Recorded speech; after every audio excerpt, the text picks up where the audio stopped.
Sahana Vavatu Sahano Bhunaktu Saha Viryankaravavahai Tejasvinavadhitamastu ma vidvishavahai. Om Shanti Shanti Shanti. Vakratunda Mahakaya Surya Koti Samaprabha Nirvignam Kuru Me Deva Sarvakaryeshu Sarvada Saraswati Namastobhyam Varade Kamarupini Vidyarambham Karishyami Siddhir Bhavatu Me Sada Gurur Brahma Gurur Vishnu Gurur Devo Maheshwaraha Gurureva Param Brahma Tasmai Shri Gurave Namaha Tasmai Shri Gurave Namaha. All right, so since we're doing a full recap of Sadhana Panchakam, let's start by chanting a Sadhana Panchakam from verse 1 to 5. So if you have references, please pull it up. Otherwise, please, if you can join in, otherwise listen, but it'll be good. So we'll go straight from the beginning and chant all 5 verses. Vedo nityam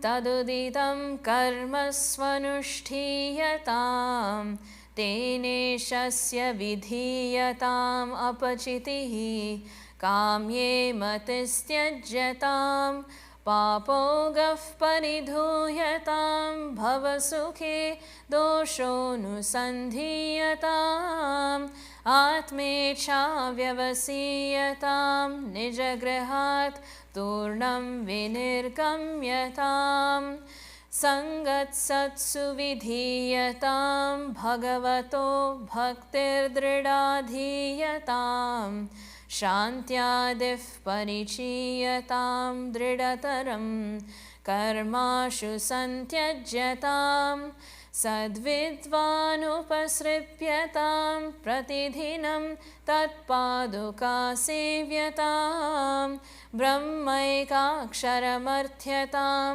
shrutishiro vakyam samakarnyatam vakyarthascha vicharyatam shrutishiraf pakshas samashriyatam Dustarkat suviramyatam shrutimatas tarko nusandhiyatam Brahmasmiti vibhavyatam aharahar garvaf parityajyatam Deheham matirujyatam buddhajanair vadaf parityajyatam Kshutvyaadhishcha chikitsyataam pratidinam bhikshaushadham bhujyatam swadvannam natu yachyatam vidhivashat praptena santushyatam shitoshnadi vishahyatam natu vrita vakyam samucharyatam Audasinyamabhipsyatam Janakripa Naishturyamutsrijyatam Ekante Sukhamasyatam Paratare Chetas Samadhiyatam Purnatma Susamikshyatam Jagadidam Tadbadhitam Drishyatam Prakarma pravilapyatam chitibalannapyuttaraishlisyatam prarabdham tviha bujyatam atapara brahmatmana stiyatam. All right. So, to see, again, we saw Sadhana Panchakam, also called as Sopana, stepwise progression and evolution of that student. Now, as we go through the different stages, which are the different ashramas that are prescribed, it shows us what is the purpose of that ashrama, what are the main duties of those ashramas, and when do I know that I've graduated from that ashrama and ready to move on. These are the 3 things that are indicated in each of them. So, with the beginning of Sadhana Panchakam, we see Vedo Nityam Adhiyatam.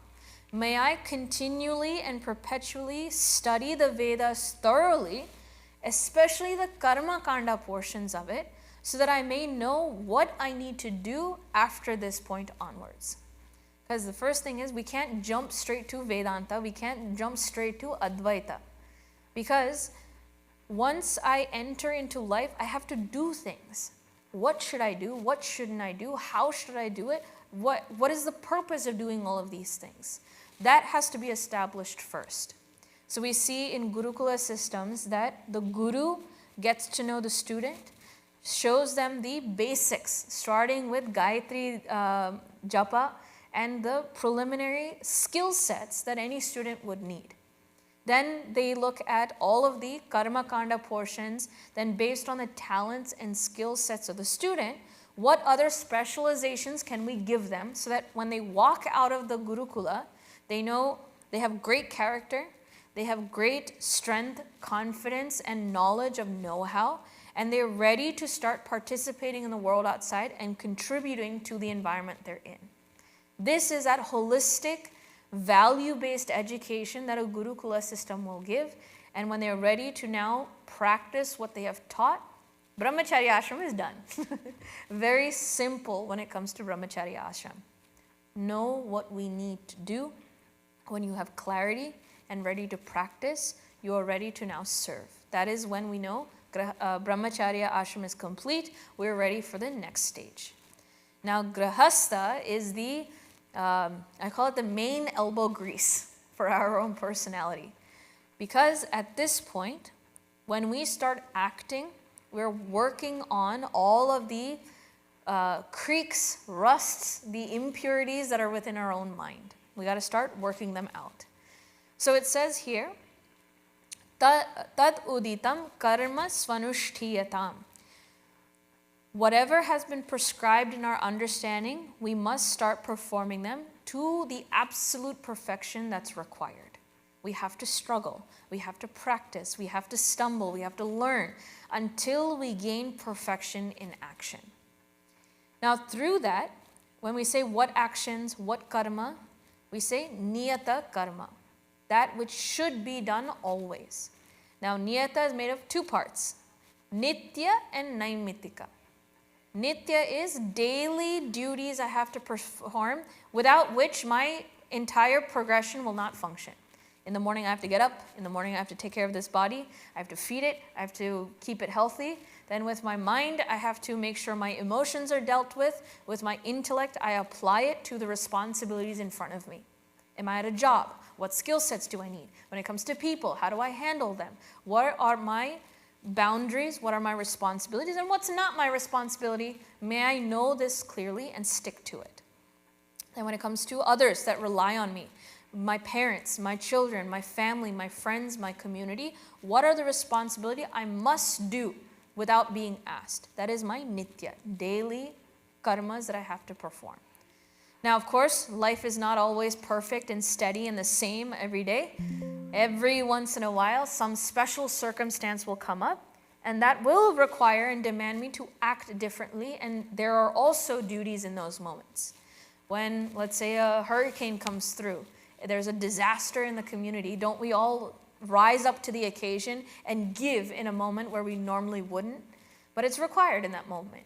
When there's a wedding, to pull together all the resources, get all the planning together, bring the family together, deal with all the little dramas that happen, and make this the most auspicious moment for my children when this samskara is being done. That is also naimitika. Like that, from womb to tomb, we have more than 16, I think there's about 40, but 16 main samskaras that act as special occasions. So, special plus daily put together is niyata. This is responsibilities I must always keep my eye on. By performing this, how do I do it? With what attitude? Then comes tene shasya vidhiyatam apachitihi. While I'm performing these responsibilities, may that ego not come up and become selfish. My family, my enjoyment, my security. Let that all be washed out of us with the attitude of apachitihi, a sense of worship, a sense of gifting, a sense of charity, a sense of sacrifice. This particular idea is thoroughly elaborated in chapter 3 and 4 of Bhagavad Gita. When we say the yajna spirit, What does it mean to give up? For what purpose? When we think of the collective power that comes about when all of us are sacrificing together, what can be accomplished in life? What sort of responsibilities can be uplifted? All of this is talked about in chapter 3 and 4, but it's related to this. Teneshasya vidhiyatam apachitihi. May that selfless attitude continue to develop as I'm performing my responsibilities. With this selflessness, two things are also simultaneously addressed. Kamye matistyajatam and papogaf paridhuyatam. This is karma based on my desires. I have certain vasanas, I have certain addictions, may I say, that I have to deal with. And because all the time, the ego will rise up, make me commit mistakes out of selfishness, and I will stumble and fall through my responsibilities. Both of these things, may I diligently address them in its appropriate manner. When it comes to kama, may I follow the lines of dharma. Because when I follow dharma, it sublimates my kama. It uplifts it, divinizes it, makes it something greater than my own selfish desires. By making it greater than myself, the egotistical attachment to that particular thing thins out slowly. Therefore, kama becomes less and less. So the example we had taken was, let's say I'm attached to wealth, resources, money. We don't ask you to become poor. That's not the purpose of Hinduism. We don't prescribe to poverty. In fact, we say be resilient, be tenacious, work hard, earn well, earn from a dharmic standpoint. May you be right, may you adhere to satyam, be true to the ways you earn money, do it. In fact, Vaishya Varna has a talent for this. Their tenacity is to work with wealth, work with resources, and manage it well. So we acknowledge it. But the key there is, how can I do it in selfless manner, in such a way that not only does it serve myself, but more importantly, it serves others. So Vaishyas, what they do, especially if they're in market, resource, business transaction, they look at it in such a way that it uplifts society altogether, not just a greediness for my own self. I'll give one recently. Just yesterday I saw a YouTube video of someone in India who was noticing that there was a lot of cloth being discarded along the banks of the river. He said, why don't we take effort, gather all of this cloth, give it to the women who have skills in sewing, let them make grocery bags out of them. Then we'll take those grocery bags and give it to all of these shops and stalls that are all around those temples, and let them use that to give their products, or, instead of using plastic bags. Management of resources. What has he done in one stroke? He has helped manage and clean the banks of the river. He has given new job opportunities for those that can uplift themselves, and at the same time has reduced plastic usage in all of the stores. Management of wealth for the upliftment and betterment of the future. See, if we were focused on, I don't care about wealth, meaning it's just for myself, I wouldn't think like this. But by following dharma and looking at it as a yajna spirit, I sacrifice and put energy to the upliftment of all, then what happens to my relationship with money? It becomes divinized, sublimated, and that ego's attachment thins. Kamye matistyajatam. In this manner, my kama will be reduced. Then, of course, I am not perfect. I will make mistakes. When I make them, prayaschitta karma, those that I shouldn't have done either by omission or commission, if I know the specific fix for that particular problem, may I have the courage to stand up and fix it. If I've lied for selfish reasons, may I have the courage to stand up and say, I'm sorry, here is the truth, and stand by that truth. Sometimes we may not know how to fix the problem specifically. In that case, a more general prayaschitta would be to ask Bhagwan for guidance, to ask Bhagwan for forgiveness, and ask Bhagwan for courage to continue doing the right thing as best as I know moving forward. That sincerity and genuine regret for a mistake I've done does wonders for us to learn from it. When that evolution happens, know that prayaschitta karma, the things that I have made mistakes of, gets resolved. I can forgive myself and move on. So in this way, this is a lot of work. I would say 80% of our work is right here. We don't know how to manage our own mind and our emotions and our intellect guided by the Shastras. This is where we have to put in a lot of hard work. And in time, we will see that our manas, our mind, our intellect becomes pure. What is a sign that it has become pure? It has become calm and peaceful and stronger to stay stable in the midst of the volatile storms of life. That strength comes out. That's when I know I've done well with what my responsibilities are. If I'm still cranky, if I'm still having tantrums, I'm still having difficulties and I'm suffering, and then there's more work to be done. So Bhagwan, that's why he said, don't ever give up actions. In fact, it's impossible. Do it. Keep working. Work we must. But do it in such a way that we grow from it. Then, after having this stability within, what happens then? I have now conserved all this wastage that I've been doing thus far. Now that I have this energy, what do I do with it? This is when the intellect actually wakes up. It starts thinking about the nature of things. Why have I been working all this time? Why am I purifying? What is it that I truly seek? It is that unending, permanent happiness. I don't want happiness to go away every 5 seconds. I don't want to keep having to struggle to keep the sense of relief. Where is that true source? The intellect wakes up to start asking these questions. And when they do, it starts looking around at the world and ask, is it really there? Now we see, bhava sukhe doshonu sandhiyatam. I start seeing the false logics I've been basing my entire life on, thinking that the world will give me sukha. These doshas start becoming more apparent to me, and I realize being extroverted is not going to solve my problem. I have to look elsewhere. And because we've studied Vedas, what happens? The answer is naturally I have to turn inward. What is my true nature now? Will that solve the answer? So now we see the next question come up. Atmecha vyavasiyatam. We are truly seeking what is the nature of this self. They keep saying, turn inward, become independent of the world outside. Why? How? What is Atma that lends to this Ananda? What is it? Atma Ichha. I want to know.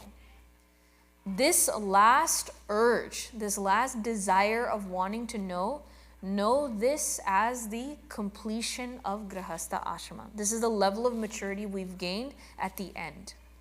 Here we say that Chitta Shuddhi is now complete. So from this standpoint, what is our next stage and what is our next responsibility? Vanaprastha. So again, let's remember, Vanaprastha is not a retirement age of 60. It is not giving up the world, saying, I'm done, I can now enjoy. It is, again, continuation of maturity of understanding. And let us hope we reach Vanaprastha as quickly as possible. That should be the wish. Because in this stage, first thing is, it says, Nijagrihat turnam vinirgamyatam. Immediately leave home. Again, when it's not physical home, this idea of setting up a comfort zone around me based on my relationship with the world outside, this house that I seem to have symbolically constructed around myself, having realized it's really not there, I learned to give it up right away.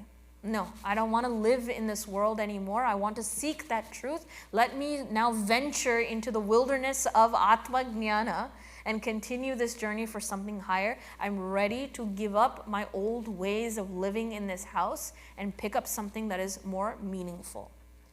So, all of this, the Brahmacharya ashram, Grahastha Ashrama and the beginning of Vanaprastha are all covered in verse number 1. So, although it was quickly covered, it is the hardest one. There's a lot. You know how when you sharpen a knife, you can spend a whole hour doing something again and again and again. You're like, when am I going to actually use this knife? Well, you can't do anything until you've put in the hard work to sharpen that knife. So these, I would say for all of us, maybe this first verse becomes where we live for a long while until we perfect it. This becomes our anchor. But this preparation continues in Vanaprastha, and we see verse number 2 take up this description. In Vanaprastha now, what is my duties? First is Satsang, second is Upasana, third one is Bhakti, then fourth one is the qualifications I need in the mind. 4 things. First one, Satsang. This is now my inspiration to search has just started. It's a spark. I need to keep it protected and make it sustained. So it's kind of like, the little fire. You have to put a shield around it so that the wind doesn't blow it out. In the same way, surrounding myself with those that have the same purpose of seeking that truth, those that will support me in my pursuit of the higher, who have knowledge and awareness of the journey ahead, they are my shield that will help me keep this going. That's number 1. But at the same time, I cannot completely fall upon them and have them carry me along. That won't work. And I smiled when our very own 3rd graders during the assembly said, Bhagwan helps those who help themselves. So it applies here right now. Satsang can help us with inspiration, but effort comes from within. So now, the next part is Upasana. I sit down with my Ishta Devata, take up puja and japa in saguna. Bhagwan with a form, a name, and quality so that my mind has something to grab onto. It has a form, it has the ideals, it has that nobility, the values. My mind gravitates toward it when it has content to chew on. Who is Bhagwan? When we say Bhaga, the 6 wealth, what are they? When we think about Hanumanji, and I'll reference our assembly, right? Hanumanji is victorious. That's favorite is my aspect of Hanumanji. He is strong, he is smart, he is capable, he is able to be subtle and eloquent, but at the same time, he's able to be strong and conquer Rakshasas. The mind has something to chew on. This ability to get it away from the world outside, narrow its scope of attention until it comes to the point that it can hold one thought at a time.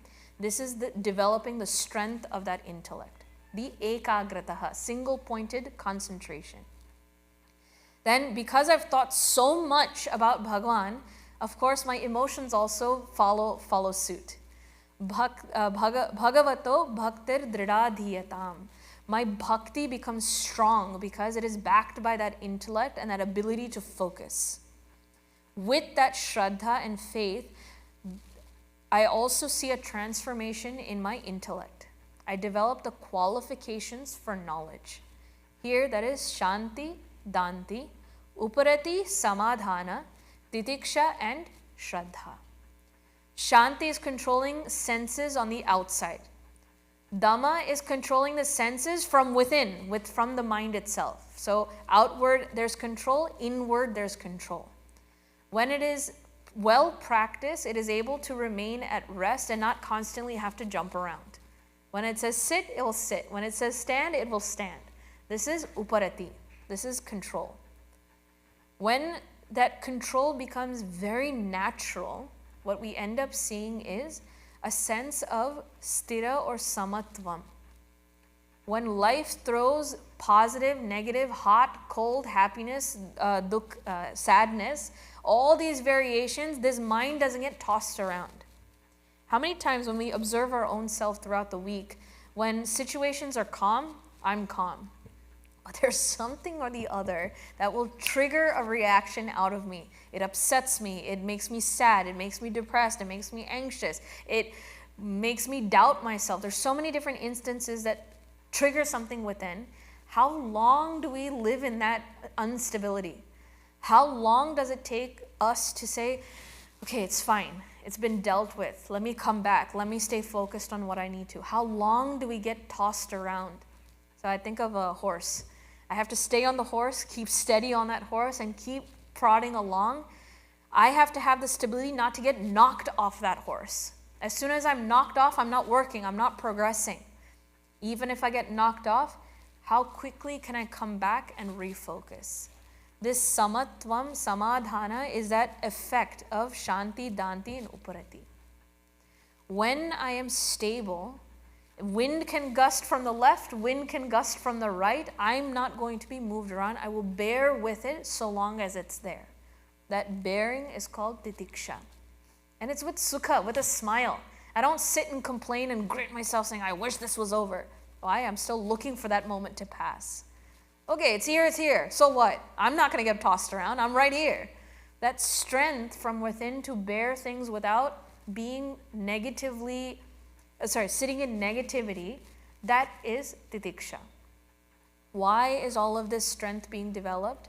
Because my eye is on the goal that is being presented by Shastras. My shraddha is there. That is what I want. So I'm not going to go anywhere. This shraddha is that last quality on that list. When all of this is together, these four things put together, satsang, upasana, bhakti, and the 6 qualifications, when all of these are solidified and strengthened, we will see the result as being chitta ekagrataha. There's immense strength and concentration. I like to think of the analogy of the sunlight with a magnifying lens. Sunlight is everywhere. It's there. The intellect is quite powerful. It has that energy and capacity, but we only see it really burn through a goal we have until it's concentrated by that magnifying glass. Then it can burn through anything. So in the same way, when we need to burn through the veil of this samsara and reach the heights of that highest, we need this level of concentration. So the chitta ekagrataha is the next thing we need, which is accomplished by vanaprastha. Now we're ready for sannyasa. Quite a lot of work still here. But once we have reached the doorsteps of sannyasa, what is done now? The remainder of upasanas we had been using up until now, we drop that because it has done its job. We drop those upasanas and we lay down in front of Guru and says, Guru, you are the one that can teach me that highest. Now, we saw in the past, there are all forms of Guru, but the one who indicates that substratum, that Paramatma, he is known as the Sat Guru or Shri Guru, because he indicates that Sat itself, that truth. So how do I surrender to him? May I continually serve him and keep my ears completely open and keep my ego well below his feet. Through this, may I make myself available to that knowledge. Sometimes Guru, we'll talk about this in a bit, but Guru will always correct us along the way. He won't leave us until we're perfect. Sometimes that ego will rear up and block us from accepting teachings. Why should I? Why is he always nitpicking at me? I'm not like that. There are resistance and blockages. May that all fall away when we surrender. So may we continue to serve him and let that service help keep that ego in check. Once that's there, what is our first ask? We ask him, please give me guidance on the Omkara Upasana. Vedanta has always indicated that highest is Om. So how do I start focusing on this? Before it was Saguna Upasana, with name, with quality, with a particular form. Having removed all of that, what is that highest substratum? Without any limitation, that is completely infinite. What is that? That is Omkara Upasana. Now, the teachings of the Guru will begin. He will tell us what exactly is in Shruti Shira Vakyam. The end. Shira is the head. The end portion of these Shrutis, those statements that are being said, what has been told? May I listen to that very well with open ears. sama karnyatam. Sama, exceptionally, karna, to listen. So the end portions, the philosophical portions of the Upanishads or Vedanta is what we need to listen to well. In sannyasa, this is now shravana. After having heard this, what do we do with it? Vakyarthascha vicharyatam. Vakya artha vichara. Now I actually have to digest what's going on. Because in my mind, there'll be so many contradictions and doubts as to what this actually means. How can I be that? How can Brahman be everything? Explain this to me, resolve this for me, because my experience right now is not that. How do I correct this? So there are three stages in mananam. To understand this, we don't know what questions to ask. We don't know how to approach the teachings that is being given. Often we take Shraddha as our limitation. Okay, Shruti said so I'm going to accept it, no questions asked. But that doesn't deepen our own understanding of it. So what questions do I have to ask? So the strategy is, come to the Upanishad, look at the Mahavakyas that are there. These are the statements of fact. Find and remember those things. That is standing within the standpoint of the Upanishad. In this was now verse number 3. Shruti Shira Paksha Samashriyatam. The side and statement of the Shrutis, let me hold on to these statements of fact. Then I look to the other darshanas that have contrary interpretations of what the Upanishads are saying. Dustarkat Suviramyatam. First of all, let me not get lost and try to wander into the meanderings of the other 6 darshanas, but instead use them as challenges to the standpoints of the Shruti. They ask the right questions. Is Atma one or is it many? Is it sentient or not sentient? How do you explain what is real and what is not real? How do you know? All of these questions are addressed by the other darshanas, so we'll use them. They're asking the right questions. But how do I answer them now? Come back to the Upanishad. Not only do I take statements of fact, but I also follow the logic that's given to support those logic that supports those statements. And can I use those logic to address and finalize these doubts from the other 6 darshanas? Dustarkat suviramyatam, shruti matas tarko nusandhyatam. Let me use the tarka of the shrutis to address this. So this process of 3 is thoroughly chewing on the meaning of those Mahavakyas. This is how I resolve any doubts. Shravana is to remove absence of knowledge entirely. Mananam is to remove any doubts I have from there. After this, what else is left? Erroneous habitual thought patterns. I now have very clear understanding that I am not this body, mind, and intellect. I am not this individual jiva. I know I am Brahman, but yet I still behave like this BMI. Why? Because the entirety, infinite lifetimes beforehand, I have only been acting as a limited entity. I don't remember how to not be this. I don't know how else to be. So there, even though I know better, I still act like I'm not that Brahman. Therefore, nididhyasana now becomes a practice. It is to remove erroneous habitual thought patterns. So this is the aham brahmasmi vritti kara. The repetition of the thought, I am Brahma. Brahmasmiti vibhavyatam. Now, along this practice, we have now dwindled down to one single thought at a time. Aham brahmasmi, aham brahmasmi, aham brahmasmi. How many different ways will we get distracted from that? Distractions are still a potential danger even to someone as advanced in their evolution of maturity. So they say, so in verse number 4, I would call it the verse of warnings. At this point, when you're trying to maintain a single thought, the ego will rise up and ask or say to itself, look, I am an advanced seeker. I am a meditator. That ego will again distract me to behave like that individual, limited entity. Therefore, may I give up that pride. This pride is not through, oh, just be humble, just surrender, have bhakti. No. We've done that. We've addressed that ego before. In this point, we have to remember, I have to disidentify with that very ego. Who's the one that's proud of being a meditator? Who is the one that is thinking like you are a mind or an intellect? Who's thinking? Who's feeling? Who's perceiving?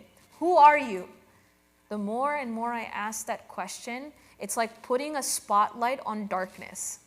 As soon as you put light, it dissipates. The entity cannot exist in the light of knowledge. So, at this point is that highest upasana of letting go of that ego through asking, by detachment. And it continues, Deheham mati rujyatam. This deha aham, I am this body, I let go of all of these notions. I am not the BMI. Who is the body? Who is the perceiver? Who is the mind? Who's the feeler? Who is the intellect? Who's the thinker? Sorry, I just ran through the BMI chart. Who are you? And at the same time, when the ego flares up, how can you tell it's really there? Speech becomes the best thermometer for ego. The more I want to argue and prove myself, know that the ego is present. So there, the other warning was, don't argue with wise people. Don't argue with those that are in the other 6 darshanas. You've used them to clarify your doubts. Once that's done, leave them alone. Don't try to prove yourself to them and say, I'm better, I've learned more. Leave it alone. That's your ego that comes up. Another way of thinking about it is, when Guru continues to correct you and give you advice at this advanced stage, don't argue with teachings given to you. Don't argue with wise people. The argument is the assertion of the ego. So don't argue. Then it continues. When it comes to verse number 4, we are addressing different expressions of that ego when it comes up. In verse 4, we see the tongue can become an issue, the body can become an issue, speech, mind, and relationship with people. 5 things. When it comes to the tongue in terms of input, this is a jnanendriya of the tongue. When I eat food, that can become a form of distraction. Kshut vyadhishcha chikitsyatam. When it comes to kshud, hunger or thirst, vyadi, disease, all I have to do is treat it right then and there as it should be.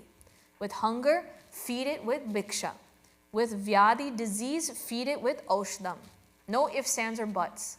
Because this vehicle is the only thing I have to take me all the way to the end. Until this body drops, I have the responsibility to maintain it. May I not let that ego come up again in the form of food, in terms of hankering after tasty food. Swadvannam natu yachyatam. May I not become addicted and waste energy in trying to satiate this craving for taste. Leave it alone. I have to remember in those moments, vidivashat praptena santushyatam. I am getting this food because it was written for me. Bhagwan is the only one now that I rely on. He will feed me. He will give me what I need. When it comes, may I be santushya. Santushya is different from cravings and hankering. It is, I'm okay with what's there. I'm not going to be dictated by that tongue. So ego also takes form in the most fundamental sense of hunger and taste.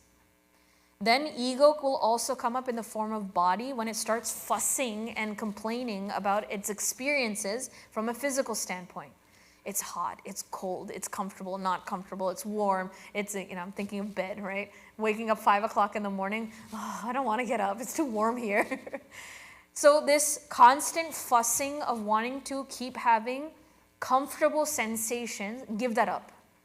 That is again the ego identified in the body level. There. Then when it comes to the tongue again, we come back. Speech. Now this is tongue as the output or karmendriya. Don't utter a single useless, wasteful word. When life is happening, Bhagwan is playing. He's the one that is taking care of everybody else's prarabdha, and things are unfolding as they should be. If it's necessary for me to say something, say it efficiently, say it succinctly, and be done with it and withdraw again. The whole point is, don't get overly involved. Speech and ego are tightly wound together. When it wants to keep making itself present, it will keep talking. So, don't ever utter a single word that is of waste. Take care of unnecessary talking. Then, when it comes to the mind also, this feeling of sukha and dukkha. This is awesome, this is not awesome. This is pleasurable, this is not pleasurable. I'm happy, I am sad. All these variations that come from within now also be samatvam through it all. Udasina is the strategy there. Just watch, just witness it.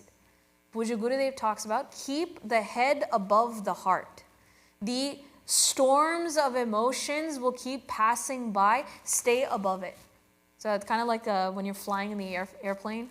You have so much trouble on a stormy night where the takeoff might happen, the seatbelt signs are going on, so you're a little rattled. But as soon as they make it past the clouds, everything is shut off. You can see lightning, you can see the rain, you can see the storm, but you are unaffected by it. So in the same way, can I separate myself from my own volatile thoughts, own volatile emotions, and step away from it as if it's somebody else? So this is udasina. Then when it comes to relationship with the world outside, don't be overly involved either with kripa or naishtarya. Compassion, pity over, I need to help you. I need, no one else was helping you out. I must. And then you linger. I helped you out. Look at how well I did that. No. All of that over-involvement, over-indulgence for the own ego's sake is what we have to remove. Again, come back to Bhagavan. He's taking care of everything. There's a reason why we call it as Leela. Leela is a play. It's a sport. Bhagavan has designed this world in such a way things will rise, things will be sustained, and things will also naturally decline, and the whole system will restart on its own. In chapter 2, Bhagavan says, if something is born, it must die. If it dies, it must also be born once again. Have faith in this cycle, things will go as it should. When Bhagavan is taking care of all that, I have the liberty to step back and saying, Bhagavan, if I need to be involved, you will make me be involved. If I don't need to be involved, you will take me away from this involvement. I personally, from within, don't need to be involved at all. So, Kripa, the example there was Jada Bharata. He found a deer, tried to save it in his moments of nididhyasana, but there he became too attached to that deer and forced him to take one more lifetime to resolve it. Then Naishtarya, criticisms as well will cause problems. We saw the story of the one who said, Sarpa, go faster, go faster. And it was criticizing that Mahatma, and the Mahatma said, you Sarpa, and turned him into a snake as well. So these are illustrative ways of saying over-involvement will get you in trouble once again. So verse 4 is entirely warning symbols. Hey, there's a pitfall here, there's a pitfall there. Watch yourself, be vigilant. Don't let yourself slip up. The higher we climb, the harder is the fall. And these are the warnings that are being given. Finally, in verse number 5, we are seeing the last stages of sannyasa ashram. Nididhyasanam is a practice. Aham brahmasmi, with effort. But slowly, when I have found a recluse in the room of the world, I don't just find a corner in my room, I find a corner in the whole scheme of this world. Ekante sukham asyatam, in contentment, in peace and quiet, because I've detached, I have nothing else to do. Where does the mind go now? Parataram cheta samadhiyatam. Let the mind become absorbed into that samadhi. I am Brahman. I am that very existence. That is who I am. Slowly, that effort becomes effortless. That objectivity becomes subjective. It becomes a natural state of existence. I am Brahman. So in a way of thinking about it, right now, do I need to put effort to be who I am? No, not at all. Like that ease, can I be who I am truly, which is Brahman? Can I drop this misidentification as this limited jiva and be Brahman as if I am myself right now? Can it be that natural? When it does, what we will see is, now I'm talking about that transition from 99% nididhyasana into 100% samadhi. The very meditator, meditating, and the object upon which I've been meditating on, all three dissolve. So I like to use sentence as my analogy. Subject, verb, and object all merge into the same thing. Who is the meditator? Brahman. What is the object of meditation? Brahman. So what's in between? Nothing.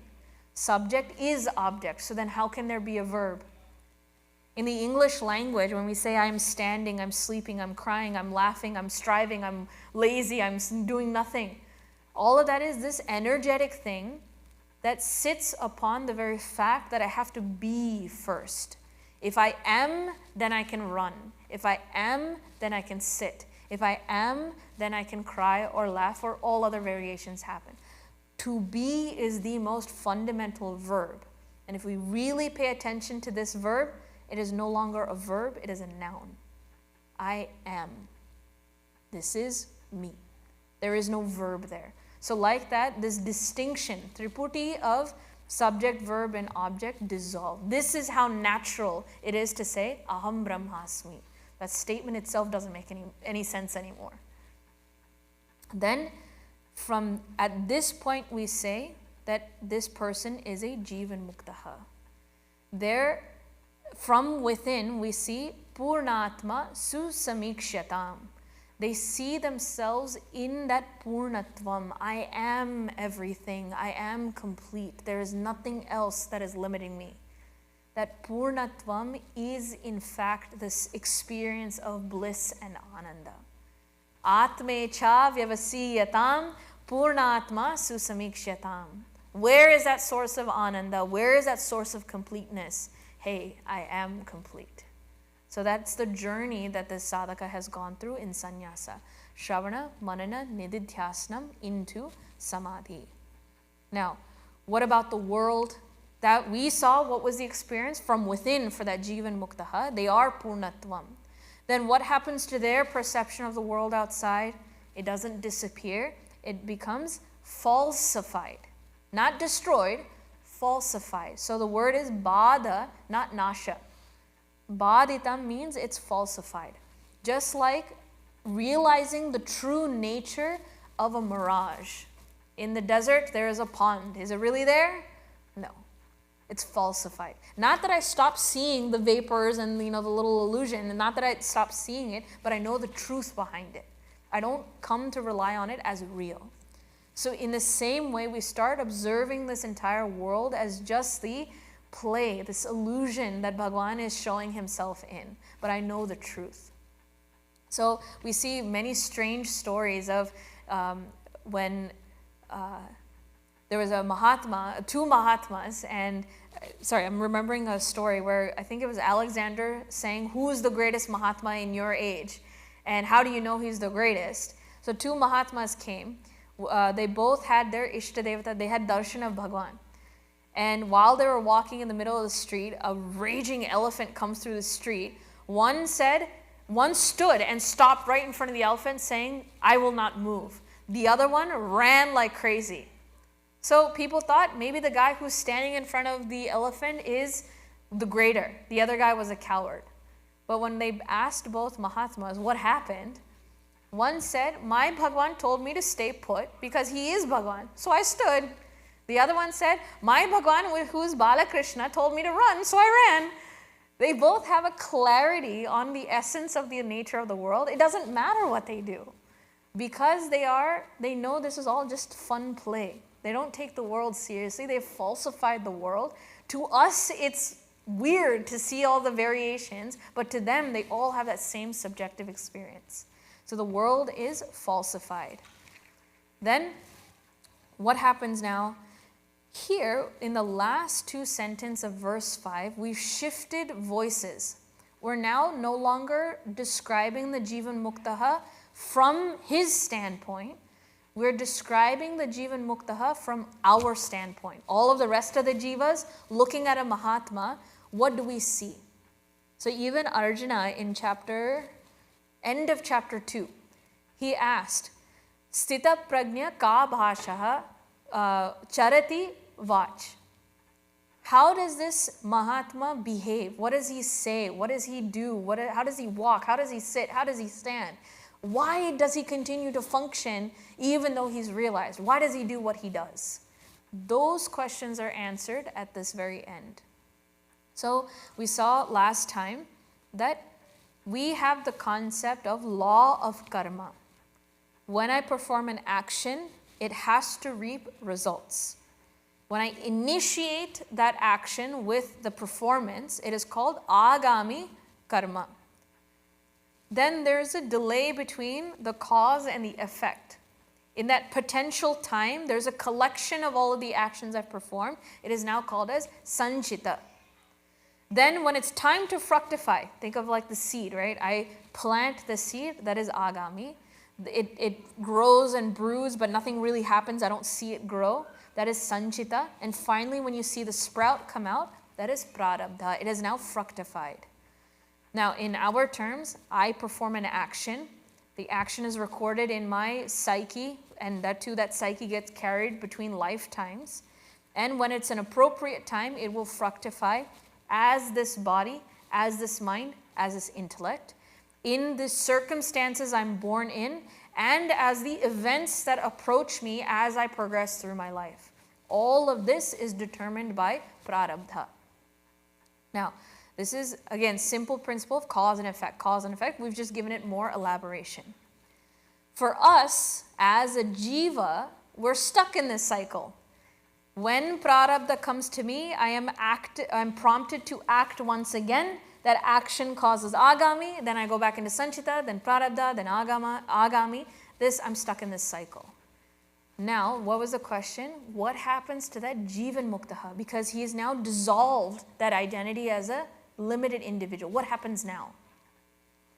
Now we say that all of the sanchita karma, the momentum that has been in progress from the past, all of that gets rendered mute. There's no more. They're not going to fructify anymore because who's the jiva to experience this? He's no longer there.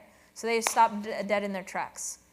Then what about when the Mahatma acts and behaves? What happens to that? That is also has no effect. Who's doing this? No one. That ego is no longer there. So we just see it as Bhagwan playing through these body, mind, and intellect, exhibiting the prarabdha of those that are around them. So somebody needed the punya of a teaching, so he becomes a guru. Then someone else needs to reap the apapa. So then the same Mahatma gives them shapa. So we hear all of these stories. To them, there is no effect. They're only exhibiting the results of other people around them. Then finally, what about prarabdha, one that is existing here? Finally, the body is also dropped. And this is when we say the Jivan Muktaha has now attained Mahasamadhi. And the last thing here, Atha, thereafter, Parabrahmatmana Stiyatam. We are now ever established in that Brahman. There is no limitation whatsoever. The body is gone.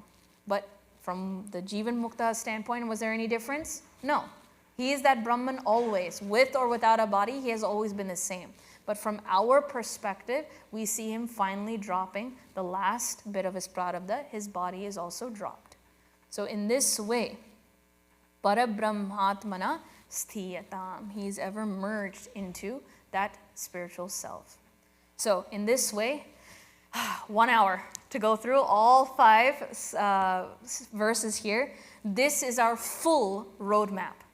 I would suggest anytime you take up any text, any other things you learn along the way of sadhana, come back to this text and plug it in. See where it fits along the map and self-reflect for yourself. Where do I belong in all this? Most likely we'll flip to page number 1. But may we slowly and surely take firm steps along the way so that once I've made one step forward, I never take a step back. So may this sopana become our lifelong journey and we all reap the rewards and reach what every guru has talked about. So in this way, I thought the natural, progression is may we offer our gratitude and thanks to our guru that points us the way here. So I thought let us then take up Guru Stotram from next time onwards and shift gears for the remainder of the class of this year. So again, thank you so much for this opportunity and your patience for a little extra time today, but we shall see more next time. So with that, Om Purnamadah Purnamidam Purnat Purnamudachyate Purnasya Purnamadaya Purnameva Vashishyate Om Shanti Shanti Shanti Harihi Om Shri Gurubhyo Namaha Harihi Om.